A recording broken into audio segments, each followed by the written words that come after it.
Здравейте! В този урок ще ви покажем как можете да създавате галерии чрез функционалностите на някой допълнително инсталиран плагин. Вече ви показахме в урока за изображенията как да съставите обикновена галерия от снимки. А сега ще разгледаме и един малко по-различен начин, който сме сигурни, че ще ви хареса. Има много плагини, чрез които можете да създадете най-различни интересни галерии, но днес ще се фокусираме специално върху един. Нека да започваме. Това, което всъщност планираме е да не слагаме галерията където и да е, а да си създадем една нова страница, която да кръстим галерия. Насочваме се към таблото и преди да отидем в раздела за създаване на страници, ще инсталираме плагина или разширението, което ни трябва. Ще ви покажем един много разпространен и използван плагин. Той се казва Next Gen Gallery. И наистина се струва да му хвърлите едно око и да го изпробвате. Ето това е той. Както виждате, над 1 милион активни инсталации. Няма как да не му обърнем внимание. Но ние ще разгледаме днес едно малко по-различно разширение, чрез което ще направим галерия, която вярваме, че наистина ще ви допадне. Затова ще оставим този да разгледате сами. Ние ще изпишем в търсене Envira.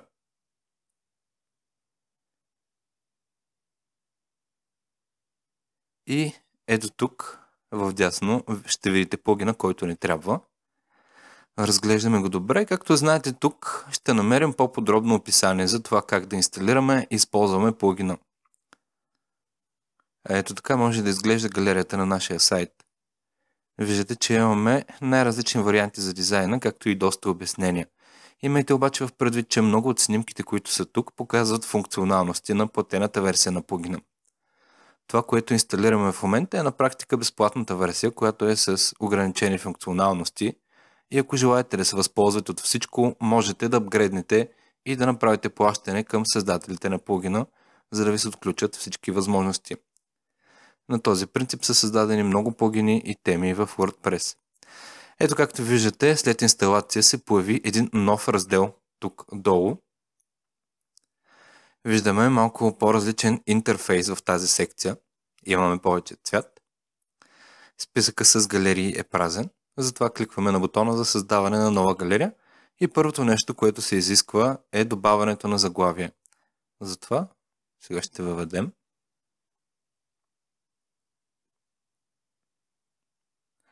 Следващата секция е закачване и добавяне на самите снимкови файлове.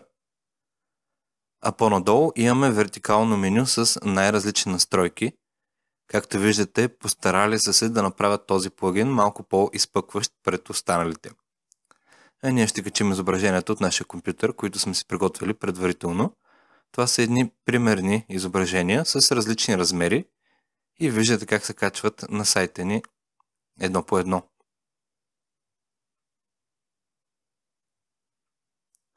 Разполагат се ето тук и имаме опция за редакция на данните. На всяко от тях можем и да ги изтриваме или местим.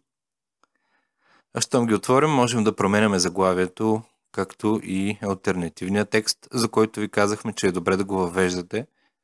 Така снимките стават по-приятни за търсачките. А заедно с снимките и самия сайт. Това е само една малка част от нещата, които могат да се направят за по-добро класиране, но все пак не го пропускайте или пренебрегвайте. А по-надолу имаме един хубав зелен бутон, който ни подканва да си закупим пълната версия на плагина. Разбира се, че платените версии изглеждат и работят по-добре от безплатните, но все пак това е личен избор.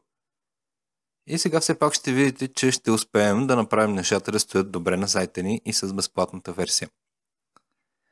Влизаме в следващия раздел, който е за конфигуриране и избираме снимките да се показват в 3 колони. Нека да разгледаме другите настройки. Искаме да постигнем нещо определено като оформление, но за целта ще трябва да изпробваме. Ще оставим размерите на изображенията на Default и за момента няма да пипаме повече. А първо ще видим дали всичко работи добре и как точно се показва галерията на сайта ни. За да я направим да се визуализира отново, ще е нужно да вмъкнем съответния шорткод. Ние вече имаме опит с това и няма да се затрудним. Има и други начини за вкарване на кодове, но за момента ви е достатъчно това. Затова сега ще копираме шорткода. Ето виждате, долу има опции за директно вграждане в файловете на WordPress. И след като копираме шорткода, ще си създадем една нова страница или публикация. В случая наистина няма значение.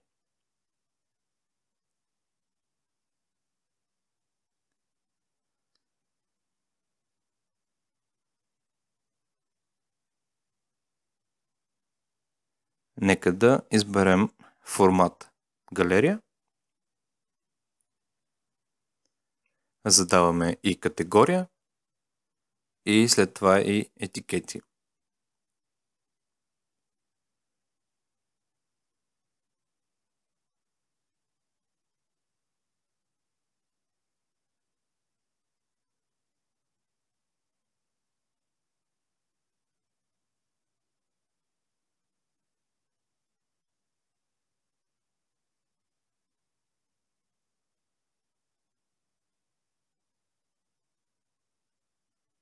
А нека да изберем и основно изображение. Ще си изберем някои от снимките.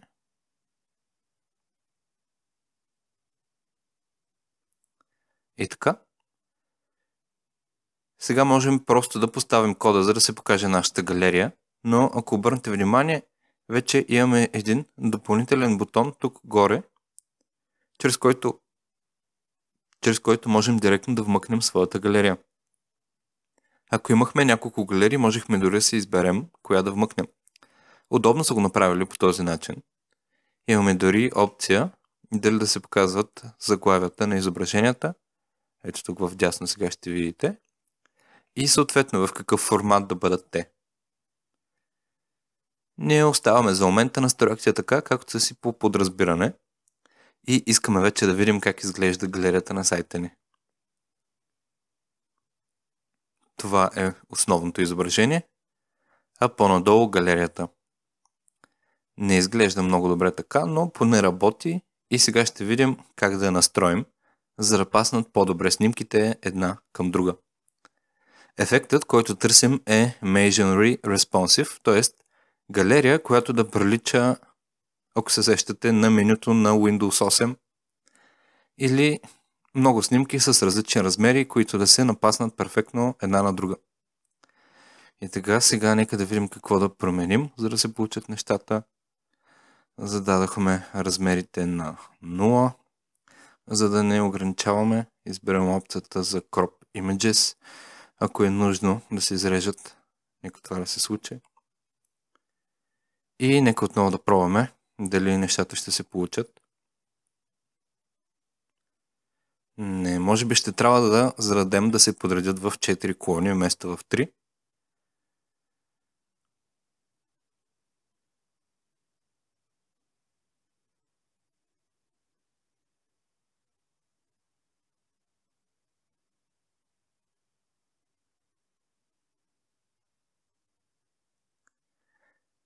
Затова сега ще пробваме да подредим нещата в 4 колони. Може би по този начин ще се получи. Влизаме отново вътре в галерията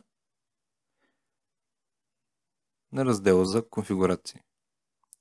А виждаме, че има и опция за автоматик, т.е. автоматично да се подбере. Нека да обновим.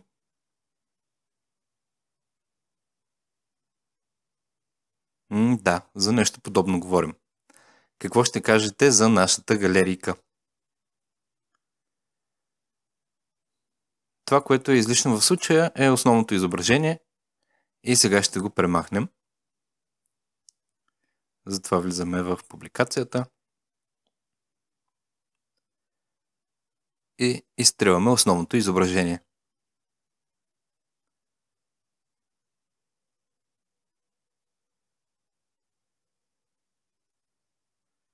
Ето така е нещо съвсем различно.